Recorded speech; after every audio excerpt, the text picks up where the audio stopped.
Hello दोस्तों, कैसे उम्मीद करते बहुत ही अच्छे होंगे और अपने पढ़ाई में लगे होंगे। तो देखिए, आज लाए हैं क्लास 12 का हिंदी का फर्स्ट चैप्टर, जो है हमारा गद्य खंड, लेखक परिचय के साथ साथ, और देखते हैं कितना हो सकता है। जो इम्पोर्टेंट बात इसमें लाए हैं, देखिए रिवीजन करने के लिए बहुत ही काफ़ी सुंदर हो सकता है और लाभदायक हो सकता है। तो आते हैं, देखिए लेखक का नाम। मैंने देखिए पहले चैप्टर का नाम है बातचीत, ठीक है। इसमें लेखक का नाम है बालकृष्ण भट्ट, ठीक है। और इनका जन्म हुआ है 23 जून 1844 ईस्वी में, ठीक है। और निधन हुआ है 20 जुलाई 1914 ईस्वी में, ठीक है। और निवास स्थान हुआ है इलाहाबाद, उत्तर प्रदेश में, ठीक है। इनके पिता का नाम बेनी प्रसाद भट्ट है।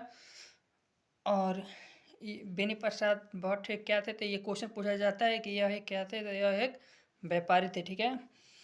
और इनके माता का नाम क्या था, इनके माता का नाम एक पार्वती देवी थी, ठीक है। और ये सुसंस्कृत महिला थी, ठीक है। और बाल कृष्ण भट्ट के मन में अध्ययन की रुचि किसने जगाई, ये क्वेश्चन पूछा जाता है। तो इसका आंसर होगा लालसा जगाई बाल कृष्ण भट्ट के मन में, तो इसकी माता ने, जिसका नाम क्या था, पार्वती देवी है, ठीक है। अब आते हैं शिक्षा के बारे में। तो प्रारंभ में संस्कृत का अध्ययन किया बालकृष्ण भट्ट ने। प्रारंभ में संस्कृत का अध्ययन किया और 1867 में प्रयाग के मिशन स्कूल में एंट्रेंस की परीक्षा दी, ठीक है। और वृत्ति यानी कह सकते हैं पेशा, ठीक है।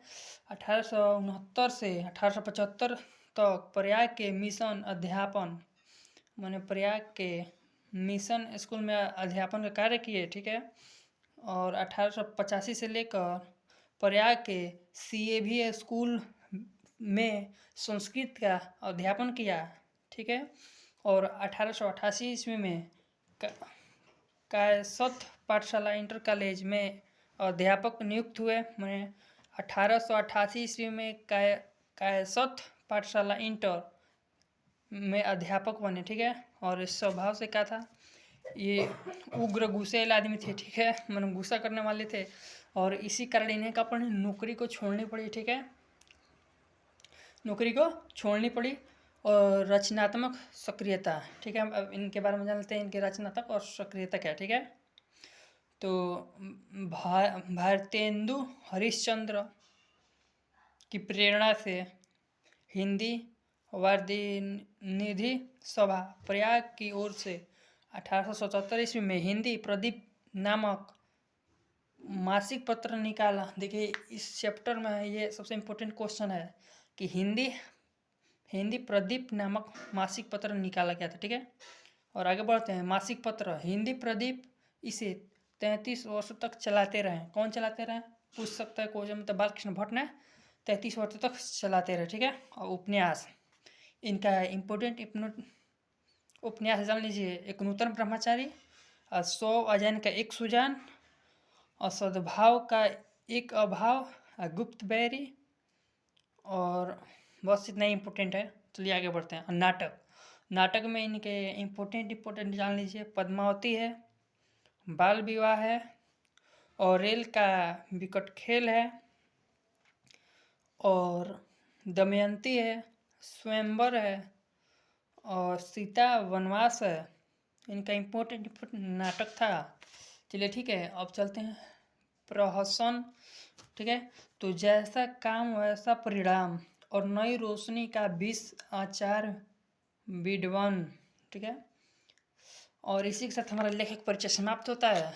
अब चलते हैं इस चैप्टर के बारे में महत्वपूर्ण जानकारी के बारे में। यहाँ से क्वेश्चन है बनने वाली, बहुत कह सकते हैं कि यहाँ से बहुत क्वेश्चन बनेगा। देखिए क्वेश्चन पूछा जाएगा कि बालकृष्ण भट्ट भारतेंदु युग के कवि हैं, ठीक है। यहाँ से क्वेश्चन पूछा गया बालकृष्ण भट्ट किस युग के कवि हैं, तो भारतेंदु युग के कवि हैं, ठीक है। बालकृष्ण भट्ट ने 1881 ईस्वी में वेदों की युक्तियाँ समीक्षा की। ऐसा क्वेश्चन पूछा जा सकता है कि 1881 ईस्वी में क्या किया, तो वेदों की युक्तियाँ समीक्षा की, ठीक है। ओके, अब आगे बढ़ते हैं। बालकृष्ण भट्ट ने 1886 ईस्वी में लाला श्रीनिवास दास के संयोगिता स्वयंवर की कठोर आलोचना किए। ठीक है, क्वेश्चन पूछा जा सकता है कि लाला श्रीनिवास दास के संयोगिता स्वयंवर की कठोर आलोचना कब किए थे?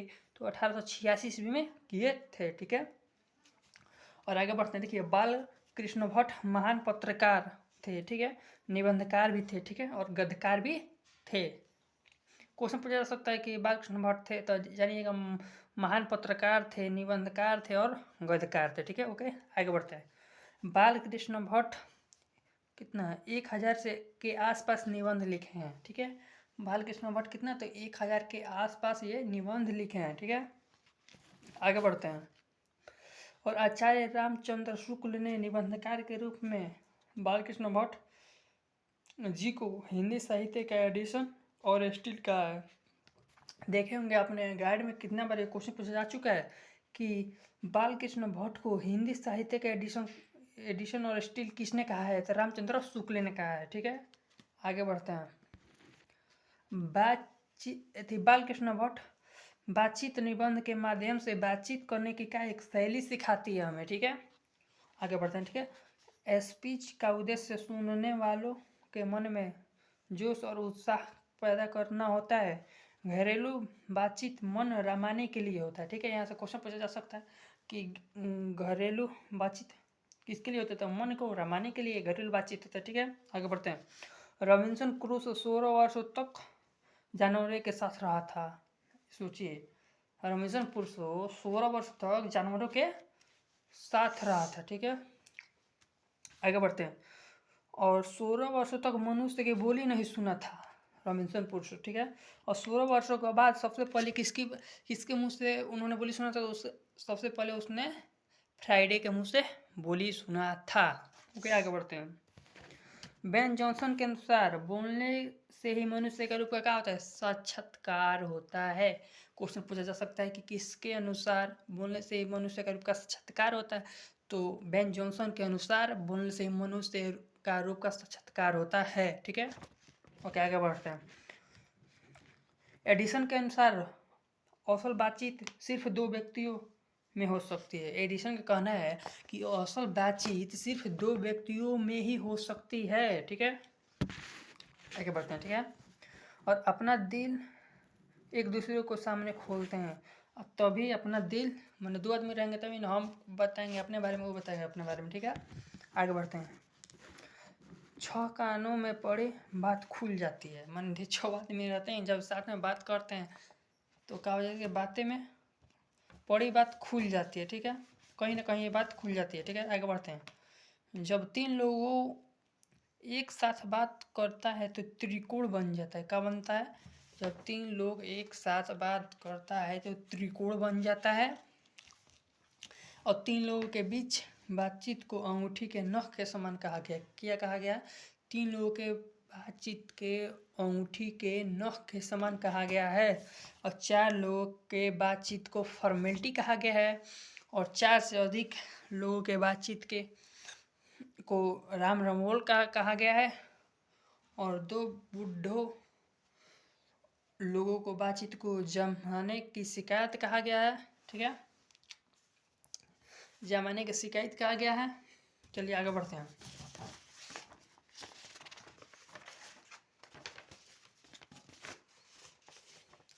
दो हम सहेलियों की बातचीत में रस का समुद्र उमड़ जाता है। ठीक है, और 2 बूढ़ियों की बातचीत का मुख्य प्रकरण बहुबेटी होती है।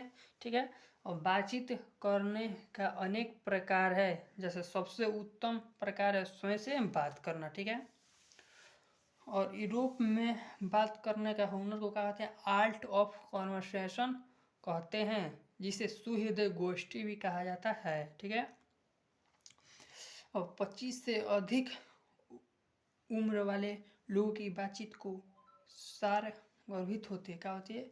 सार गर्भित होती है। ठीक है, आगे बढ़ते हैं। 25 से कम उम्र वाले लोगों की बातचीत को दिल बहला और ताजगी रहती है। ठीक है, जिसका मिठास उससे 10 गुण ज़्यादा होता है। ठीक है, ओके, इसी के चलते हमारा महत्वपूर्ण इम्पोर्टेंट क्वेश्चन इसी समाप्त होता है।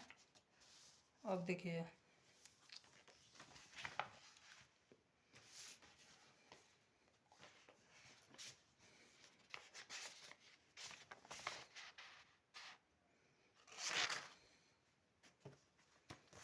तो इसके साथ हम अपना नमस्कार और अगले वीडियो में मिलेंगे। Thank you.